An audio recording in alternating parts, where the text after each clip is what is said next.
पर विद्यार्थी नहीं भिजवाए तो कौन को पढ़ाओ। अब मैं अपनी पढ़ी भई विद्या को भूल तो नहीं सकूं, तो इन थंबान में मैंने भाव स्थापित किया है विद्यार्थी को। शायद कोई नृसिंह प्रकट हो जाए या आशय होगा उनको। तो वो हर रमेश सुरेश गणेश दिनेश सबको पढ़ाते रहते थे कि समझ आई कि नहीं। अब ये पता नहीं है रहस्य कि कोई का तू बैंत भी लगाते थे नहीं, क्या बेवकूफ समझा नहीं है।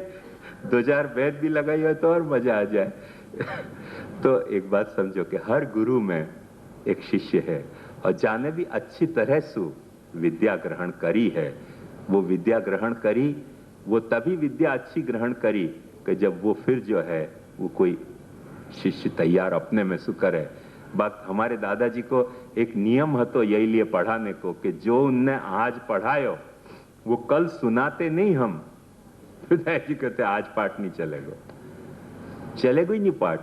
जो कल पढ़े वो सब सुनाओ, सब सुनाओ तो पाठ आगे चले। अपन कहते हैं समझ गए तो मरे, समझ गए तो दादाजी प्रश्न पूछे, दादाजी प्रश्न पूछे तो जवाब कैसे देना, नहीं समझे तो फिर से दादाजी समझावे। मतलब पाठ आगे नहीं चले जब तक जो है वो कल पढ़े वो बात आगे पाछी रिपीट अपन ने नहीं करी। तो ये एक पुरानी प्रक्रिया थी, क्योंकि 2-4 विद्यार्थी होते तो संभव हो सके। अब वो कौरव की तरह सब हो जाए ना तो फिर मुश्किल हो जाए। वो बेचारा धृतराष्ट्र क्या करे, आपको अंधे ही हो के फिर राज्य चलाना पड़े। 2-4 होए ओछा बाल जय गोपाल तो कृष्ण अपनवा में ला सके सहाय के रूप में। बाकी कौरव की तरह जमात की जमात खड़ी हो जाए जो पुष्टि मार्ग में हो गई, दे दे ब्रह्म संबंध, तो कौन कौन को समझावे, कैसे समझावे, क्या समझावे। बहुत कौरव की तरह सृष्टि हो गई धृतराष्ट्र के द्वारा पैदा करी भाई अंधेन के द्वारा। तो वहां में तो समझाना फिर डेफिनेटली मुश्किल बात है। सो यही बात है कि यही तरह से हर प्रीति में अपने यहाँ देखो सेवा रीत प्रीत ब्रज जन की जनहित जग प्रगटाई। तो एक बात ध्यान से समझो कि ब्रज भक्तन ने क्या रीत प्रकट करी थी कि प्रीत प्रकट करी थी।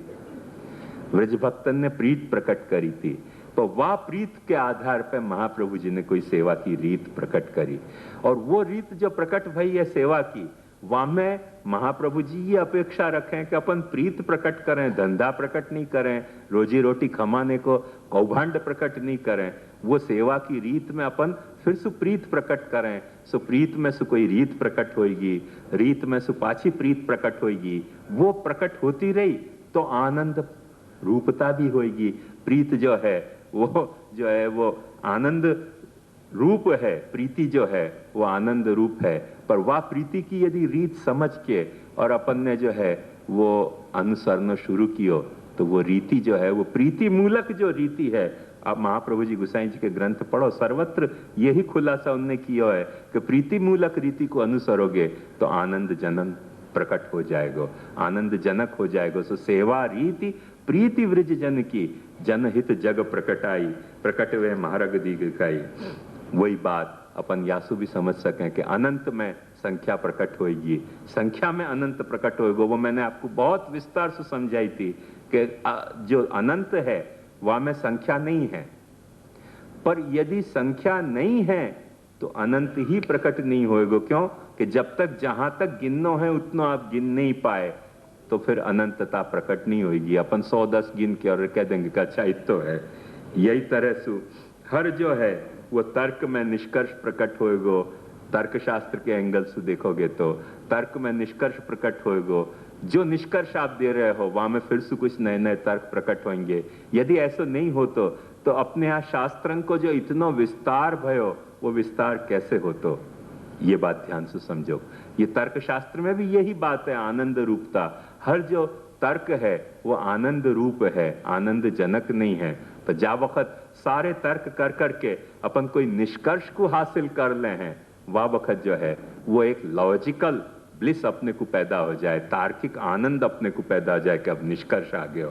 और वो जो तार्किक निष्कर्ष अपने को आयो वाक्य कारण जो है वो फिर पाछो एक आनंद रूप तर्क फिर से पैदा होएगो। यदि आप में तर्कानंदता है तो, तर्कानंदता नहीं है तो एक अलग कथा है। पर तर्कानंदता है तो तर्कशास्त्र में भी वही नियम काम कर रहे है। उपनिषद ने जो अपने को आर्ष दृष्टि दी है, ब्रह्म विदाप्नोति परम यो वेद निहितं गृहायाम, वो कैसी यूनिवर्सल है, वो बात आप महसूस करो, तब आपको ये बात पता चलेगा कि द्वारकेश जी ने जो छोटी सी बात कही है, आनंद रूप और आनंद जनक, वो छोटी सी नहीं है, वैसे बहुत बड़ी बात है और कहने को बड़ी छोटी सी बात है। ये बात समझ में आएगी। प्रत्यक्ष, हर प्रत्यक्ष देखो आप, हर प्रत्यक्ष में एक स्मृति है, कोई आशा पैदा हो जाए। हर प्रत्यक्ष कोई स्मृति अपने मन में छोड़ जाए है, भूतकाल की पैदा कर दे है, और भविष्य काल के लिए हर प्रत्यक्ष कोई अपने में आशा पैदा कर दे है। और वो स्मृति और प्रत्यक्ष के कारण फिर से अपने को बहुत सारे प्रत्यक्ष पैदा हुए हैं। जैसे एक बात ध्यान समझो, आपने कोई व्यक्ति को या कोई वस्तु को कहीं देखी, वह वस्तु को आपने देखी और देख के आप में स्मृति नहीं रह गई, आपको वाकु फिर से देखने की आशा नहीं रह गई, तो जा वक्त दोबारा वो दिखेगा, वो ऐसे कैसे ही दिखेगा। और जा वक्त स्मृति और आशा रह जा रही है वह व्यक्ति की या वह वस्तु की, तो आपको प्रत्यक्ष जब होएगा, वो पाछो रिकॉग्निशन के लेवल को प्रत्यक्ष होएगा। बहुत एक मजेदार अपने सुप्रीम कोर्ट के एडवोकेट है, उनको मैंने एक वक्त लेख पढ़ो कि उनको कोई सेठिया ने दिल्ली में भोजन के लिए बुलाया, वो बेचारे भोजन के लिए गए, अब उनको मन नहीं लग रहा, तो ऐसे ही भोजन में, रात के डिनर में ऐसे ही गपशप चल रही थी, तो वो उनके बगीचा में आके खड़े होके कुछ ऐसे ही टहल रहे थे। एक आदमी और टहल तो मिलो, उनने वाकू पकड़े, उनने समझो कि ये भी मेरे ही जैसो रखड़ पट्टी मने बेचारो परेशान हो रहे हो या डिनर के कारण। सुनने के ये सब डिनर कितने बोरिंग हो गए नहीं, कहने के हाँ हाँ। बोले क्या करूं? बोले तुम कैसे आए यहाँ? बोले मैंने ही तो डिनर ऑर्गेनाइज किया तो।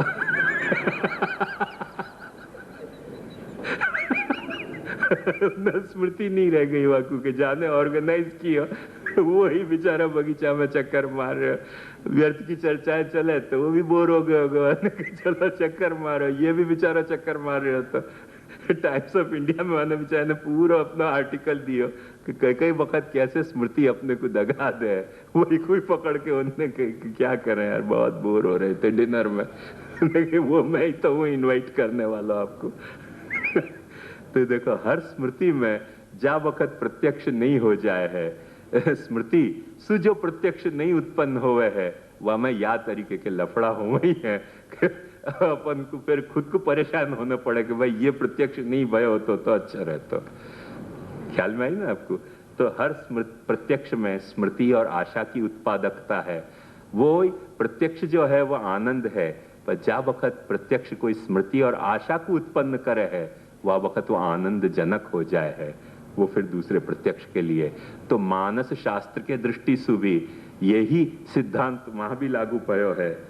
श्रद्धा, विश्वास, श्रद्धा, हर श्रद्धा यदि आपने करी तो वहां में से कोई न कोई आपको विश्वास पनपेगो, और जो आपको विश्वास पनप्यो है वहां में से ही फिर से कोई आपको श्रद्धा पनपेगी। वहां को भी यही तरीके को चक्र है श्रद्धा और विश्वास को। हर श्रद्धा जो है वो आनंद रूप है, पर विश्वास आनंद जनक हो जाएगा। आज अपने पास जो लफड़ा है ना, वो यही लफड़ा है कि अपन को श्रद्धा रह गई है पर विश्वास नहीं पनप पायो है। करके महाप्रभु जी में अपने को श्रद्धा है कि हाँ महाप्रभु जी हमारे आचार्य हैं, और पर महाप्रभु जी में विश्वास हो तो महाप्रभु जी के उपदेशन को अपन अनुसरण क्यों नहीं कर पाते? नहीं कर पा रहे हैं उपदेश को अनुसरण, खोटी एक श्रद्धा रह गई है। तो वो आनंद रूपता कछु रह गई है, पर आनंद जनक नहीं हो पा रहे है विश्वास के अभाव में। महाप्रभु जी ने यही लिए विवेक धैर्याशय में कहो, अविश्वासो न कर्तव्य सर्वथा बाधकस्तु स ब्रह्मास्त्र चातक भाव्यो प्राप्तम सेवेत न। तो हर श्रद्धा में से कोई विश्वास पैदा होना चाहिए, हर विश्वास में से फिर एक श्रद्धा पनपनी चाहिए। वह तरह से बीजांकुर को प्रवाह चले तो आनंद और आनंद जनकता को अपने को बोध होएगो। भगवान और भक्त को भी यही स्वरूप है कि हर भगवान में से कोई भक्त पैदा भयो। अपन ऐसे नहीं माने हैं कि भक्त जो हैं वो अलग हैं। जो भी भक्त पैदा भय हैं वो भगवान में से प्रकट भय हैं। वाको और सारी बात जाने दो, दर्शन की कड़ाकूट, सीधे से अपने यहाँ को एक बात समझ लोगे तो ये बात समझ में आ जाएगी कि भक्त कैसे भगवान में से पैदा हुआ है।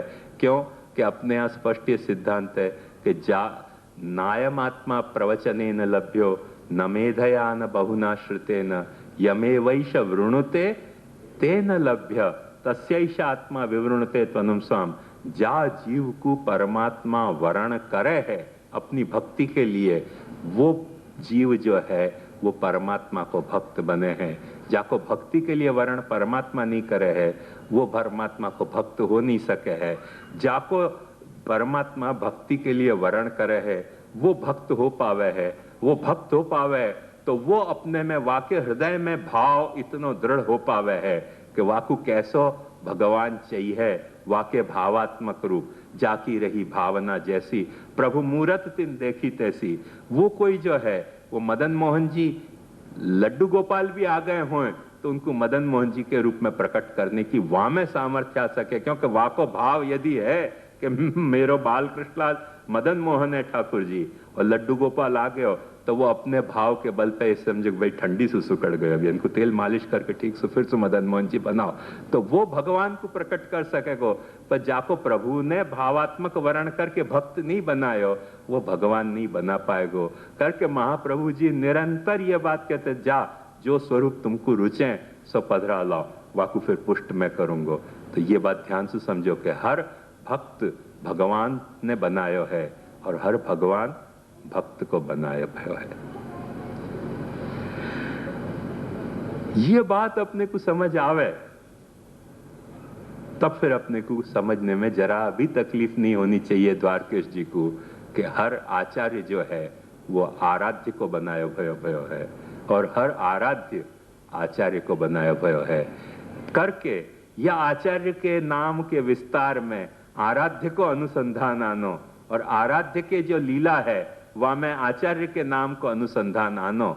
ये साइकिल चलतो हो तो स्वस्थ है और ये साइकिल नहीं चल रही है तो अस्वस्थ हो जाएगो, कोई न कोई भूतली पुरुषोत्तम को कौभांड हो जाएगो।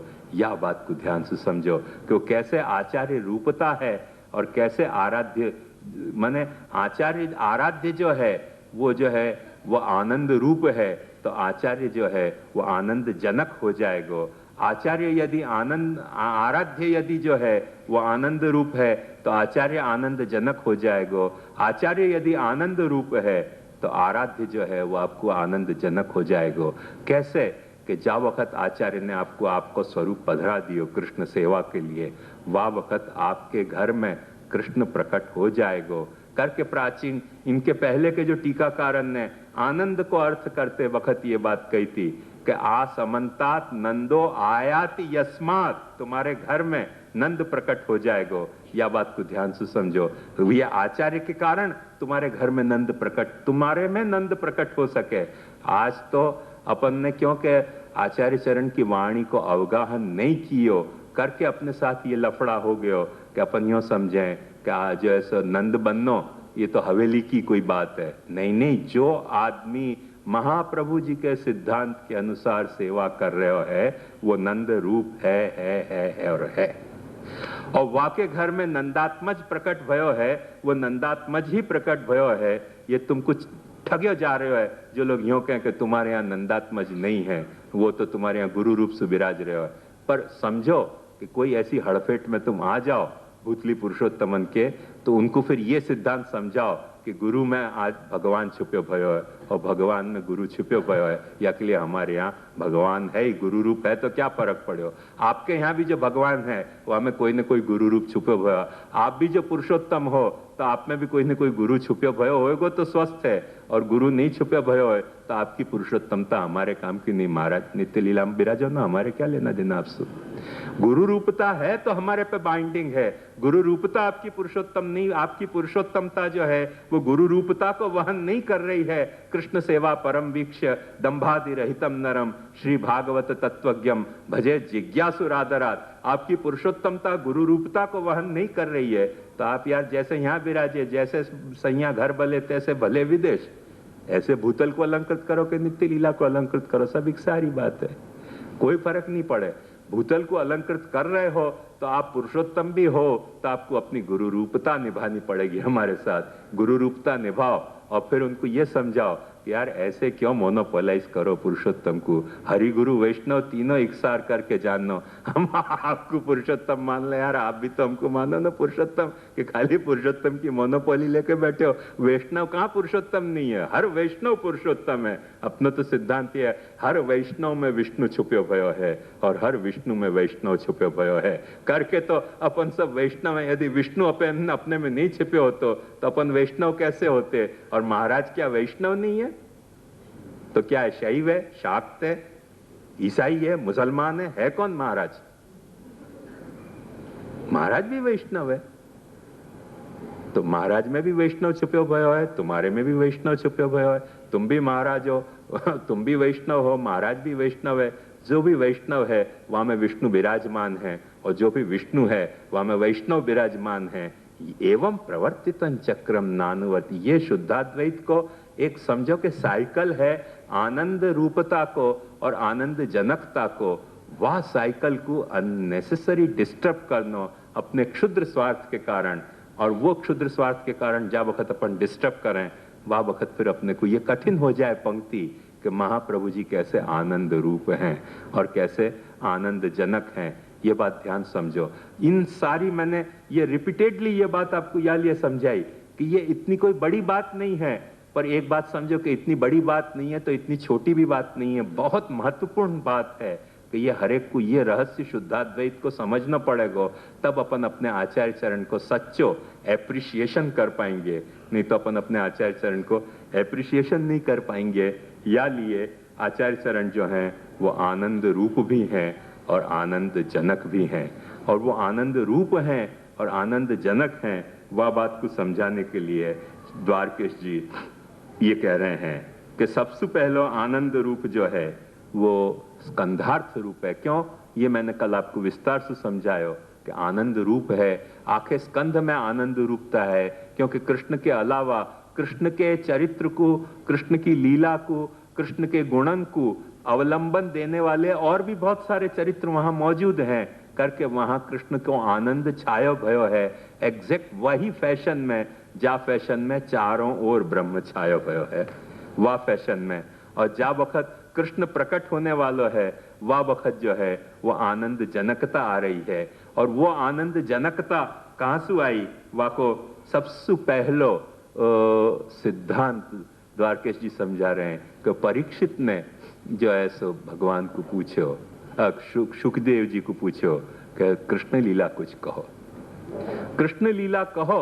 वाको सुखदेव जी ने ये जो अभिनंदन दियो कि सम्यक व्यवस्थिता बुद्धिस्तव, तो ये सम्यक व्यवस्थिता बुद्धिस्तव जो कहो, या के कारण आनंद सुखदेव जी को, सुखदेव जी में आनंद प्रकट भयो परीक्षित के प्रश्न सु, वो आनंद जनकता आई। ये आनंद जनकता परीक्षित में के प्रश्न के कारण आनंद जनक भय सुखदेव जी को लगे कि नहीं, अब इतनी लीला सुनने के बाद। क्योंकि एक बात ध्यान से समझो कि 9वें स्कंध तक की जो लीलाएं बताई गई हैं, उन 9वें स्कंध की लीला तक भागवत में भक्ति को विस्तार आ गया। जब भक्ति सुन ली, भक्ति समझ ली, और वाके बाद यदि कृष्ण के प्रति जिज्ञासा नहीं जागी, कृष्ण लीला को जानने की उत्कंठा नहीं जागी, तो कुछ न कुछ भक्ति को समझने में लफड़ा है। क्यों? कि एक बात और, चाहे जितने भी मार्ग हैं, पूजा के मार्ग और जो ज्ञान मार्ग और कर्म मार्ग, उनमें बहुत सारे अन्य रूप भी देवन के जो हैं वो काम आ सके हैं। पर भक्ति के लायक यदि कोई भगवत स्वरूप है तो एक बात निश्चित समझो कि कृष्ण को है, कृष्ण को है और कृष्ण को ही है। दूसरे रूप आदर के लिए, पूजा के लिए, शरणागति के लिए और देवन के और अवतारन के बहुत सारे रूप हो सके हैं, या में अपने को जरा भी मतभेद नहीं है। पर भक्ति की जो भावना की जो वो है, वो भक्त के भाव को अनुसरण करने की जो, को अंग्रेजी में अपन के प्लास्टिसिटी के, वह तरह सी फ्लेक्सिबिलिटी कि यद्य धियात उरुगाय विभावयंती तत्तद वपुः प्रणय से सदनुग्रहाय। यदि तू यशोदा है तो मैं बालक बनने तैयार हूं, यदि तू सखा है तो मैं तेरो दोस्त बनने तैयार हूं। यदि तू गुरु है तो मैं तेरो शिष्य बनने तैयार हूं। यदि तू चेला है तो मैं तेरो गुरु बनने तैयार हूं। तू यदि बड़ो भाई है तो मैं छोटे भाई होके रोने तैयार हूं कि मैया मोए दाऊ बहुत खिजाया, मोसो कहत मोल को लीनो, तू जसुमती कब जाए।